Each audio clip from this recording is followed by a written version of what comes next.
السلام علیکم ورحمۃ اللہ وبرکاتہ۔ اس وقت ہم اردن سے 185 کلومیٹر کا سفر کر کے بصیرہ بستی میں آئے ہیں، اور یہ حضرت حارث بن عمیر الاسدی رضی اللہ تعالی عنہ کی قبر مبارک اور آپ کا مزار ہے۔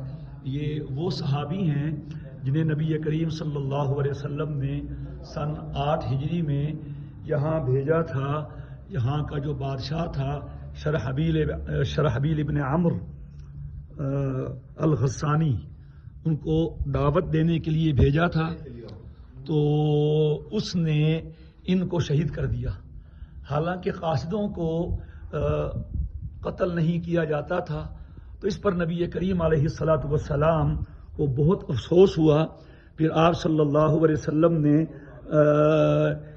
ایک قافلہ تیار فرمایا، اور جس میں 3000 لوگ تھے، اور آپ نے فرمایا کہ اگر زید بن حارثہ شہید ہو جائیں تو پھر امیر ہوں گے جعفر طیار، وہ شہید ہو جائیں تو امیر ہوں گے عبداللہ ابن رواحہ، وہ شہید ہو جائیں تو پھر مسلمان آپس میں جس کو چاہیں امیر بنا لیں۔ تو صحابہ سمجھ گئے کہ یہ 3 تو شہید ہوں گے۔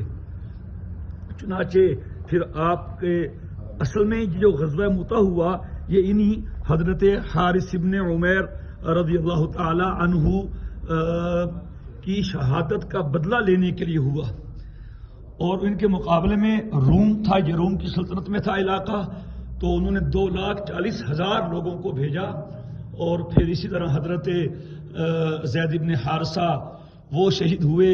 حضرت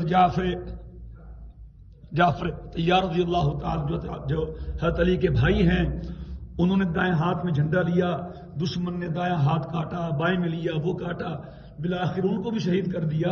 پھر حضرت عبداللہ ابن رواحہ نے جھنڈا اپنے ہاتھ میں لیا، تو وہ بھی شہید ہو گئے۔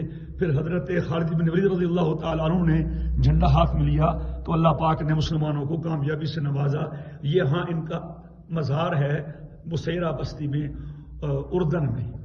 سلام سبحان اللہ، یہ یہاں آرام کر رہے ہیں، گویا کہ اندر زندہ ہیں، جیسا کہ قرآن پاک میں ہے، بل احیاء ولکن لا تشعرون۔